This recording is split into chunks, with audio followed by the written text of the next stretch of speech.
જય શ્રી કૃષ્ણ. શ્રી કૃષ્ણએ અર્જુનને આધ્યાત્મિક રહસ્ય જણાવ્યું. આથી અર્જુનનો મોહ નષ્ટ થયો.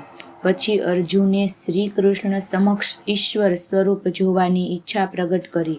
આથી શ્રી કૃષ્ણએ અર્જુનને દિવ્ય જ્ઞાન ચક્ષુ આપવાથી વિશ્વરૂપ પરમાત્માના દર્શન કર્યા. શ્રી કૃષ્ણ ભગવાનના શરીરમાં સર્વ દેવો, સર્વ પ્રાણીઓ, બ્રહ્મા, ઋષિમુનિઓના દર્શન કર્યા. સમગ્ર પૃથ્વી, આકાશની દિશાઓ તેમનાથી વ્યાપ્ત છે. રાજાઓ, ધૃતરાષ્ટ્રના પુત્રો, ભીષ્મ, દ્રોણ, કર્ણ બધા તેમના મુખમાં પ્રવેશ કરે છે. આથી શ્રી કૃષ્ણ અર્જુનને કહે છે કે હું આ બધાનો સંહાર કરવા હાજર થયો છું. હું તેઓનો કાળ છું. તું મોહ ત્યજીને શત્રુઓ ઉપર વિજય પ્રાપ્ત કરી સમૃદ્ધિવાળું રાજ્ય ભોગવ.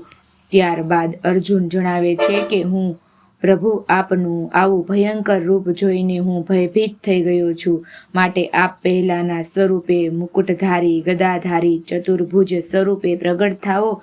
આથી શ્રી કૃષ્ણએ પોતાના મૂળ સ્વરૂપે દર્શન આપવાથી અર્જુનનો ભય ટળી ગયો. શ્રી કૃષ્ણાર્પણમસ્તુ.